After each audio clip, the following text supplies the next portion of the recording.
Welcome back to Voices in Health and Wellness. This is the podcast where we feature practitioners and clinic leaders who are challenging the norm, adapting to a rapidly changing environment, and delivering results in powerful new ways. Today's guest is one of those rare clinicians who not only delivers incredible patient outcomes, but also educates, advocates, and leads by example.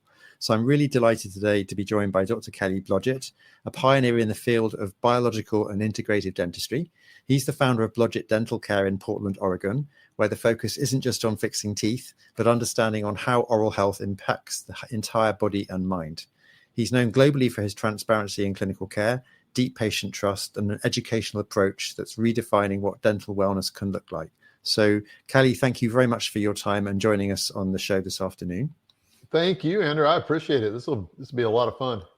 I hope so. So maybe we can kick off and we can start from the top. Could you tell us a little bit about your role, your clinic, and how it's sort of come to be?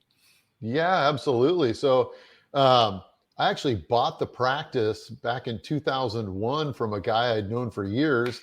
Just the timing was right, so I bought it. It was a very traditional practice, solid foundational dentistry. And my part of my life story is that I was called to reverse the negative stereotype of dentistry, kind of through my own spiritual journey. And so after I bought the practice, I started looking for ways to shift how people experience their dental care. And that really started off with a lot of technological stuff, which meant from a business perspective, how do you invest in these things? For me, that meant more debt because, I didn't have the cash laying around to buy it. So I had to develop a business plan in terms of how do I implement these strategies, these new clinical protocols. So probably about my first 15 years in practice was really stepping into the field of dental technology, lasers, single visit crowns, things like that, making patient care more efficient and more comfortable. Arguably, if somebody only has to get numb once instead of twice for a procedure, that's kind of nice. And then the past decade, I've spent more time and energy focusing on the biological side of dentistry, which meant more investment in education and technologies, things like that. So I've been practicing now 26 years, and I got to say, I'm having more fun and seeing significantly healthier patients because of all the technologies and biology practices that we're now implementing, which is super exciting and fun. It's neat to see people finally, having extremely positive experiences in an oral healthcare setting. Amazing. So was there a turning point that pushed you towards biological dentistry specifically? Yeah, there were two patients specifically. One was a woman who called my office, and her story was, I have 2 root canals, and ever since I had these root canals done, my health has gotten worse, and I am positive that they are negatively impacting my health. And I've seen 5 other dentists, and nobody will take them out. Would you guys be open to taking out my root canals? And I was like, well, gosh, nobody had ever asked me that before. And, after we met with her and talked about the pros and cons, advantages, disadvantages, she decided to have them taken out. And it was probably the post-surgery visit 2 weeks later where it really hit me and it hit my team that we had done something that was massively helpful for her health. When she first came in, she just looked unhealthy. Her coloring was horrible. She had no energy. She came back 2 weeks later and was just, exploding with energy, and she felt so great. And she even said, it was the moment that the last root came out, she could tell a shift in her energy immediately. And it was one of those things that somebody says where I'm like, wow, how many times have I maybe heard somebody say, I felt different since I had this dental procedure, and I really didn't understand what they were, what their body was trying to tell me. So that was kind of a pivotal shifting point. And the second scenario was that my own father had 4 root canal treated teeth. And he had been seeing my brother for a number of years. And when my brother moved out of state, he started seeing me. And when I did his 3D cone beam scan, I noticed all 4 of his left-sided molars that were root canaled were all abscessed. And I'm like, geez, even from a traditional dental standpoint, this doesn't look very good. And he kind of hemmed and hawed and said, well, let me think about taking them out. I'm kind of concerned that I wouldn't be able to chew. I mean, that's a practical concern. Well, within 6 months, he developed non-Hodgkin's lymphoma of the left cervical chain of his neck, which is what drains that space of his head. So I'm like, this is not good, Dad. So I asked him if I could go with him to his oncologist visit, took the cone beam with me, shared it with the oncologist, and the oncologist was like, those teeth have to come out. That's most likely the cause of why he has this cancer. And it was at that point that I'm like, man, it's time for me to reinvest, relearn, keep growing. And that's been probably a decade ago now. And it's, I just keep learning. I mean, every month I'm off somewhere else learning. Right now I'm in a biological bone grafting residency out of Tufts University in Boston. And it's exciting. I mean, it's just exciting as more and more people are becoming aware of the connectedness of health. And go figure, they're starting to actually think and realize their mouth is connected to their body. So it's an exciting time to be focusing on this. Amazing. So how do you explain your model of care to a patient who's only ever experienced traditional dental care? Yeah, I try to put it very simply. I would say that most healthcare, and this would be inclusive of traditional dentistry, is very symptoms driven. We're looking at, there's a hole in a tooth, let's drill it and fill it. There's some inflammation in the gums, we'll just scrape away the tartar and call it good. And rarely are we asking questions about, like, tell me about your stress levels, tell me about your diet, tell me about your family history, things like this.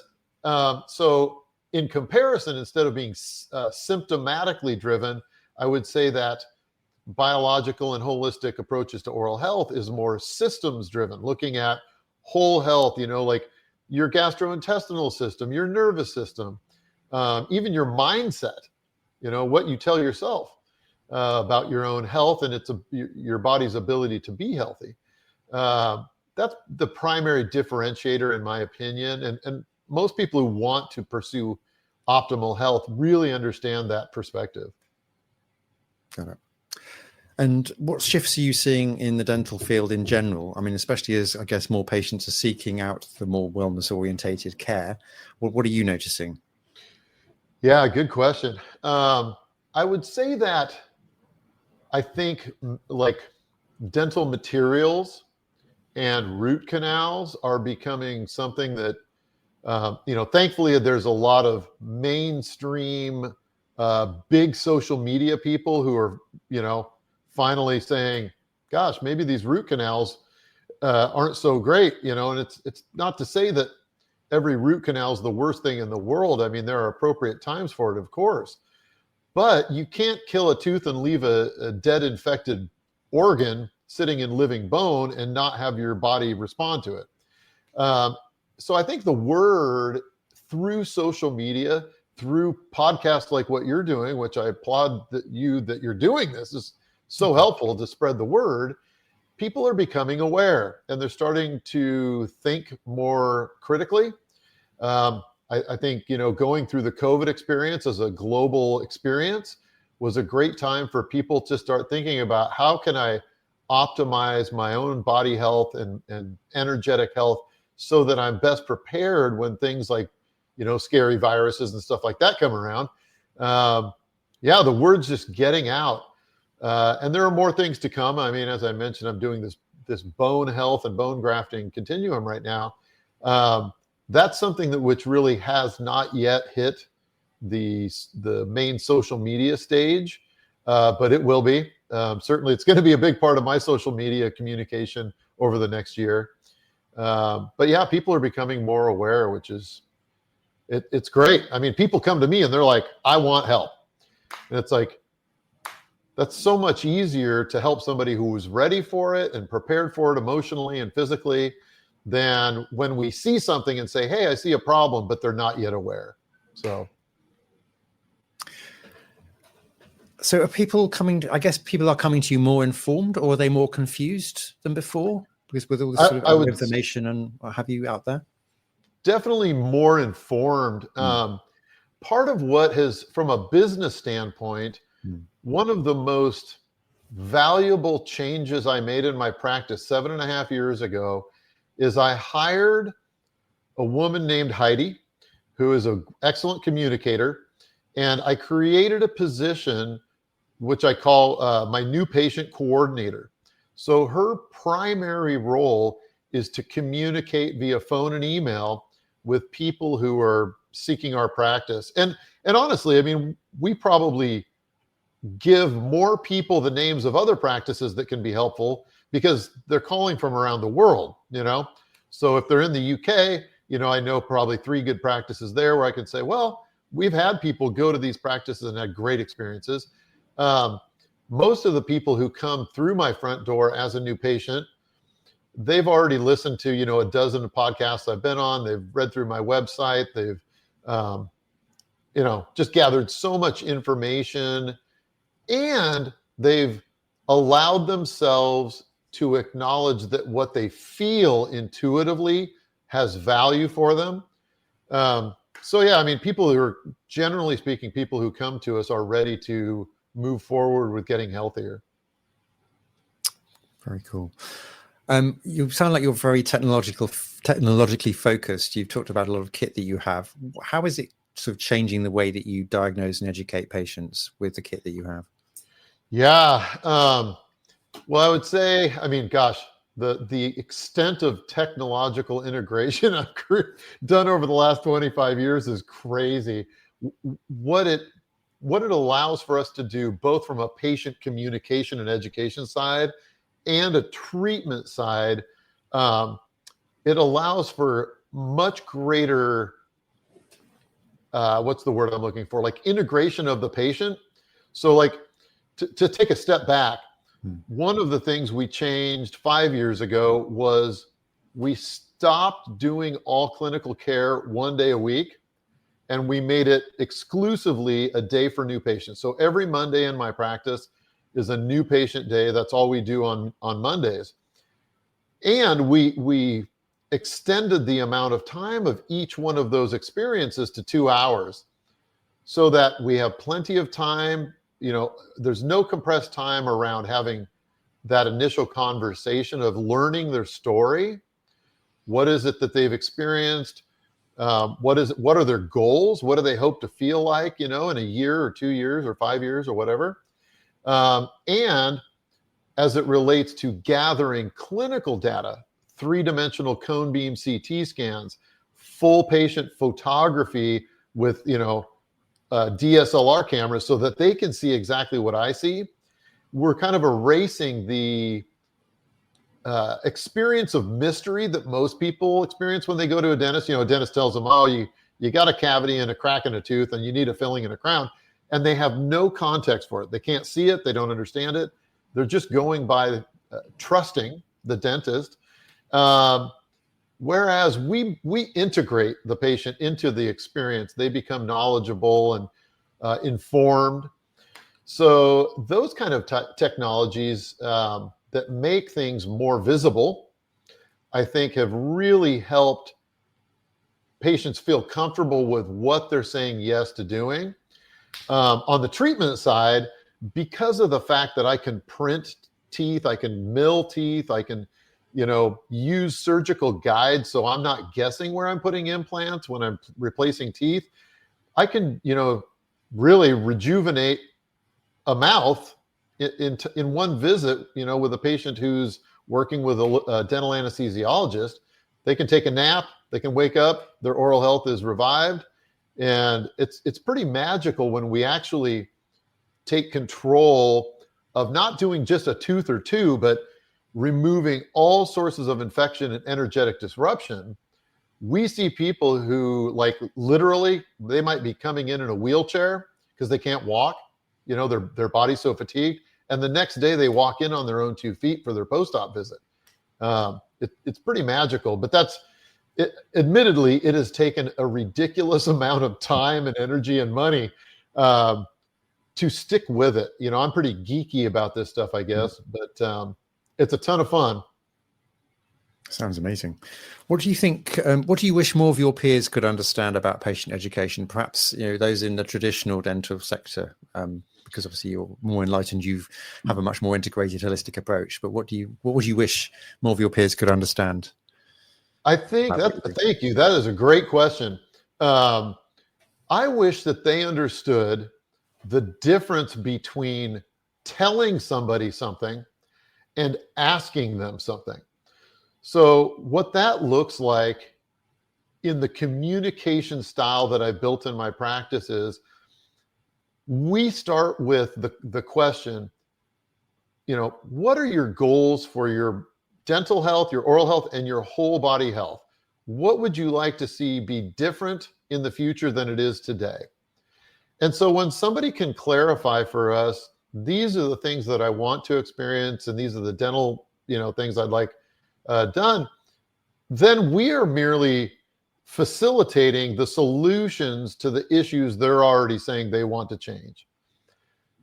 The reality is that most healthcare practices, they address communication from the perspective of, we are the experts, you are not, I'm going to tell you what you need, which I can't stand that phrase because, I got to tell you, people will argue with me on this, but people don't need teeth.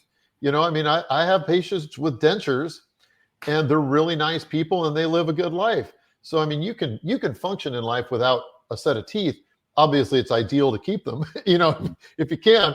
But the difference between telling and asking is the energetic difference of that is so different. So what we are trying to embody at my practice is being on an even level with our patients. My brand promise for our practice is human beings helping human beings.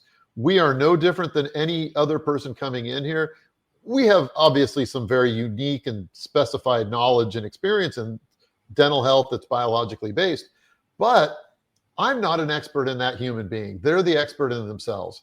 And so I wish that healthcare providers overall could appreciate the value of asking for the goals that somebody wants to achieve and then helping them achieve that rather than being forceful. That's a good answer. What's the most misunderstood part of your work in biological dentistry, do you think? Oh, man.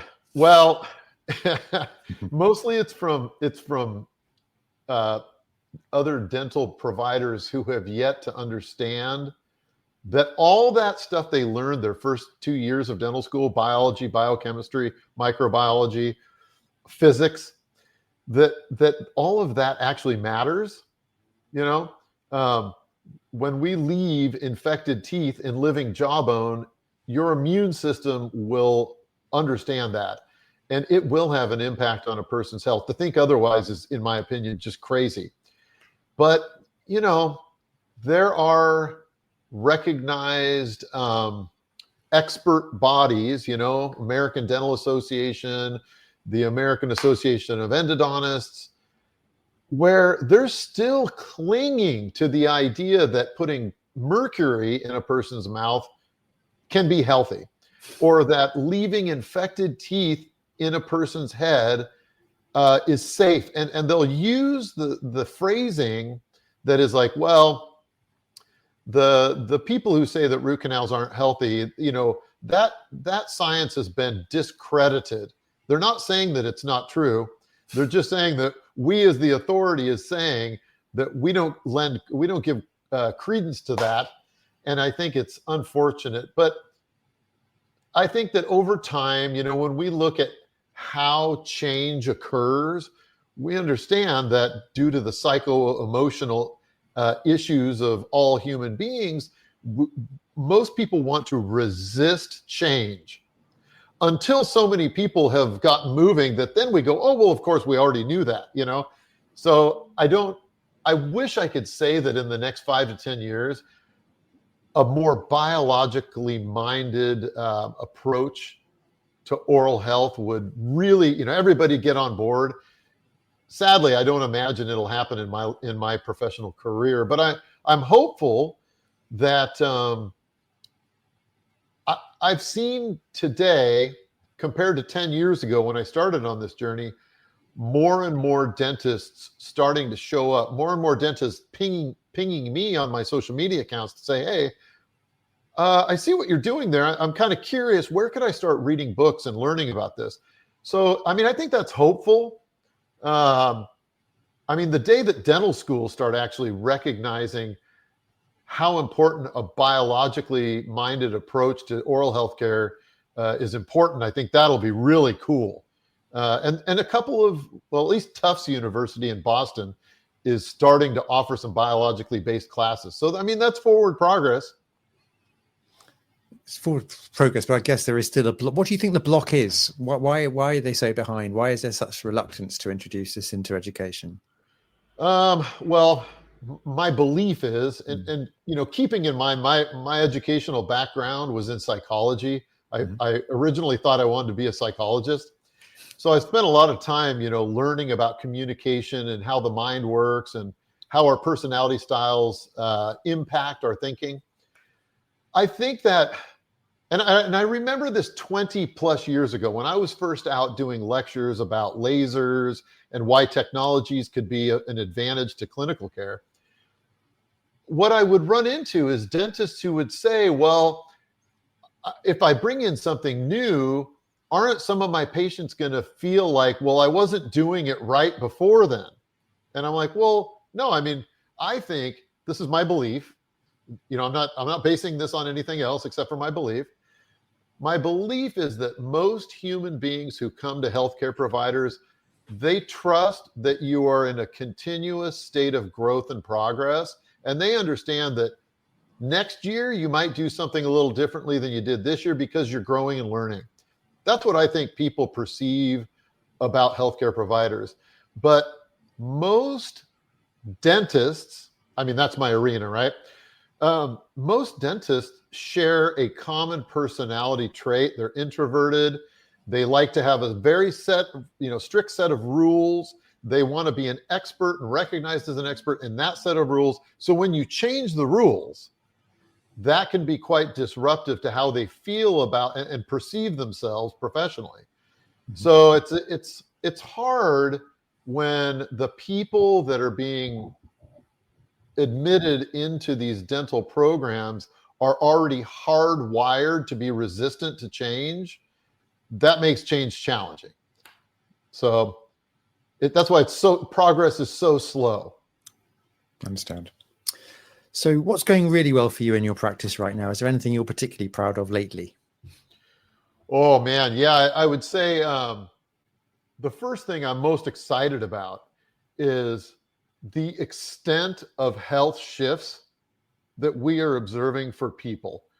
I was, using the example earlier of a woman who was in a wheelchair. I actually just saw her yesterday for her 3-week post-surgery visit. They live down in Houston, Texas, so it's a couple 1,000-mile flight to get back here to see us. She could not walk from her front door to her mailbox and back. Like, that's how sick she was. The day after her surgery, she went out and walked for 3 hours in a mall setting with her family. And when I saw her yesterday, she's like, I still can't believe it. Like, I don't use a walker. I'm not in a wheelchair. So it's these health shifts that are almost instantaneous. That is so exciting. The other thing I'm so excited about right now is this Maxi residency program that I've been in for the past 6 months that's been based out of Frankfurt, Germany with Professor Shahram Gennady. And he's been doing most of his teaching at Tufts University in Boston. I've been learning with about 30 other dentists from around the world. We've gotten together 4 times in the past 6 months, and we're looking at the science of bone health, bone around root canal treated teeth, and the bone quality in areas where people have had their teeth extracted, particularly wisdom teeth.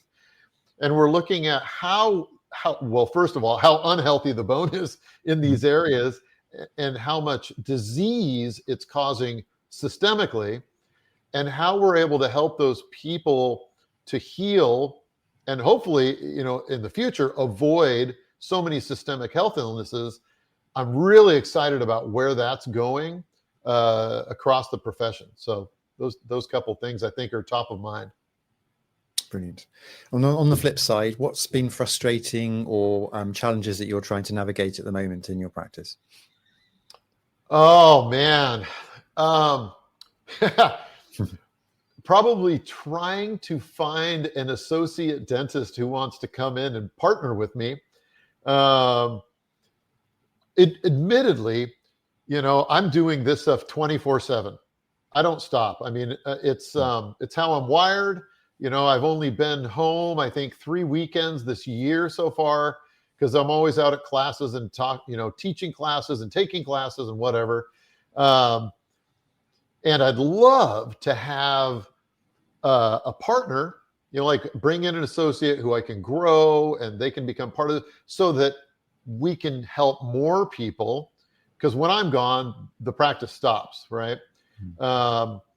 So that's probably I would dare say, not necessarily a frustration. It's more of a hope that sooner than later, I'll find somebody who's really inspired to join me in what we're doing here at Blodgett Dental Care.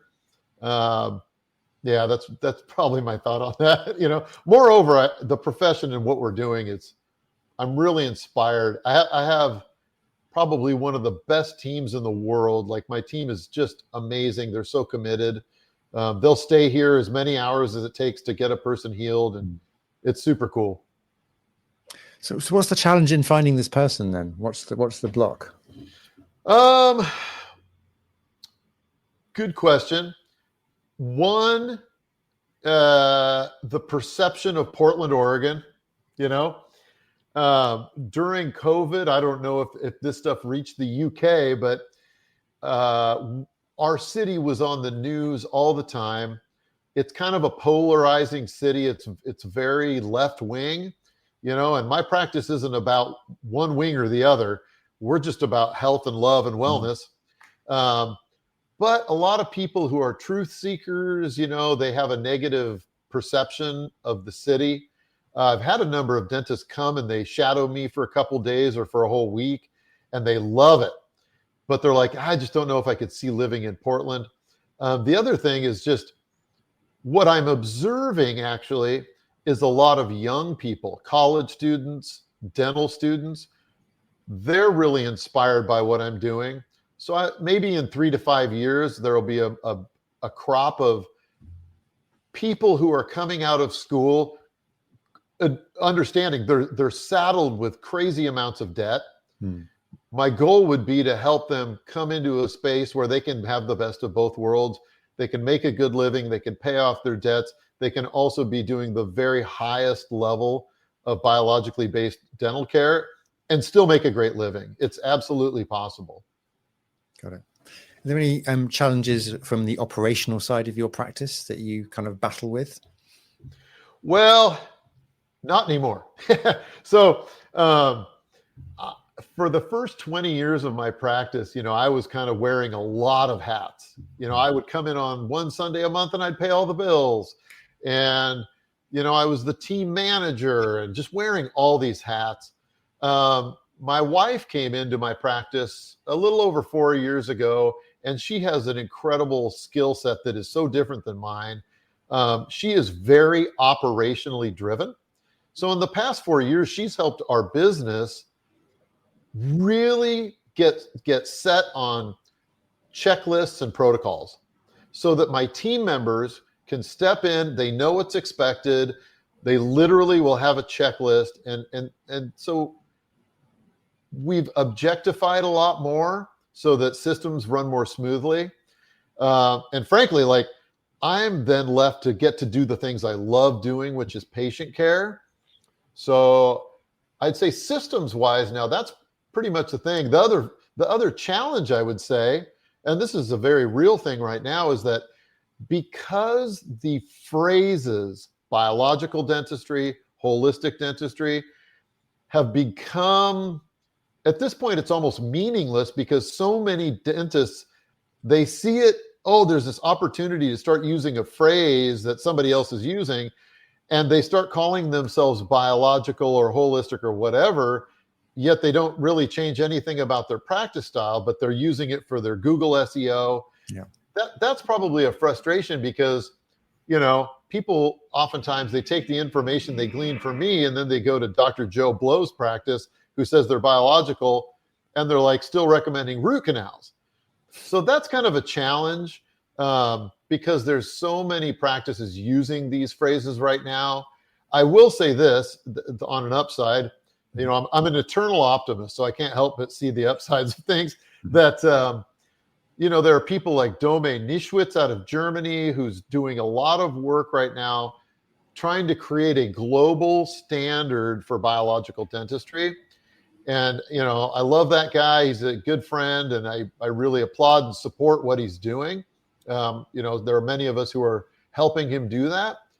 So I think there's some promise there. But yeah, currently that's kind of a frustration because, I used to be the only guy people would find when they were searching for a biological or holistic dentist in my area. And now, dozens of dentists are using those phrases. So that's a little tricky. I understand. Are there any metrics that you track in your business to kind of get a sort of sense or a gauge of how things are going that you particularly focus on, or your wife, obviously, with the operational hat on? Yeah, she absolutely. Julie does. Yeah, I just got my email from her yesterday. She always pings me, and she pings our CFO, and she pings our practice manager about the metrics. So, like, how many new patients did we see this month? Which for us is almost consistent. Because we, every month we see 7 new patients every Monday. It's like clockwork. And then the question is, how many of those people said yes to care? And then from a business standpoint, like what was our total production and collections on the month?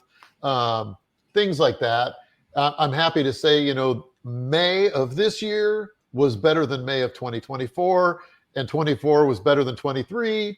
And we have a smaller team than we've ever had. It's like, those are great metrics to track. I'm not inspired to track that stuff myself. So I'm grateful that my wife is, she's hardwired to look at those things, which has helped us be more profitable, frankly. Yeah, it's cool that she's on the team helping us track those things. Great. And where would you like the practice to go in the next 6 to 12 months? I know you're on a sort of long-term quest to find an associate, but do you have any other sort of goals for the practice in general?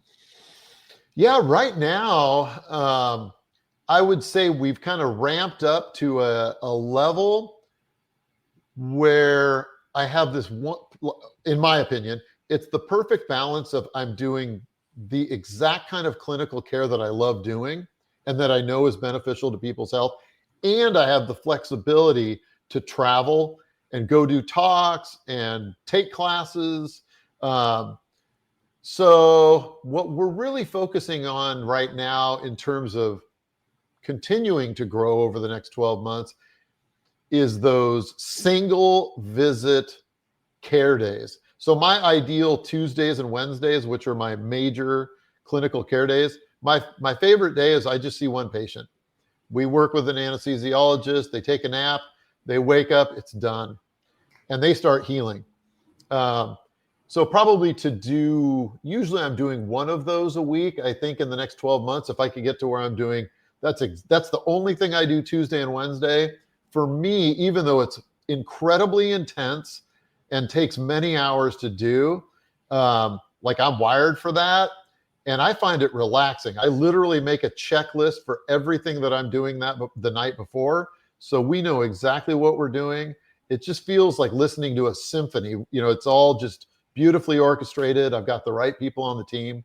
So doing more of that and watching people's lives change for the better is what we want to continue growing. Brilliant. And if you could remove one bottleneck or solve one challenge instantly, what would that be? Oh, man. That's a great question. If we could make an 8-day week, that'd be great. Golly, that's a great question. Well, I think the one bottleneck that I have right now is that I'm 5 weeks away from completing my first book. I'm currently in a 3.5 month revisions phase. Mm-hmm. So like outside of all the social media writing that I do, outside of all the clinical care that I do, outside of all the lecturing I do, I've been writing a book for the past year, which like I haven't had a day off just to relax in a long time. So that's probably the one bottleneck that I'm looking forward to having completed, because I've loved it. It's been a real learning experience. But you can imagine it takes so much time. So I'm looking forward to kind of having that one past me and having a little more open time for my wife and family. Do you want to give it a free plug on here? I mean, you never know. There might be somebody on here that would be interested. What's it going to be called? Or have you got a title? Thank you. The book is called Feel Whole Again. And the focus of the book is looking at the subjective side of healthcare experiences. What I mean by that is how people feel and what their intuitive senses are sharing with us as healthcare providers, and why there's value in listening to what people feel and what they think about their own health. So it deep dives into both negative emotions and positive emotions, and why it's important to recognize each of those emotions. So the book will be out in print in probably late September. I plan to do a book launch event here in Portland Saturday, October 25th. And I'm really excited to get it in the hands of people. It's my experience in healthcare is that people come in and they say, I feel like, and whatever, they fill in the blank, which is what I tell my team. You better write down every word that they say, because there's so much value in what they feel like. But most people just go, okay, well, that's nice. But what I'm seeing here is this and that and the other thing. Like when somebody says, I feel like my root canal is impacting my health negatively. Yeah, well, I don't see anything on the x-ray. It's probably fine. There's a massive disconnect in our being able to serve that human being well when we disregard what their intuition and feelings are telling us. So that's what I hope, is that it becomes a roadmap for patients and healthcare providers alike to recognize the value of what our emotions are telling us.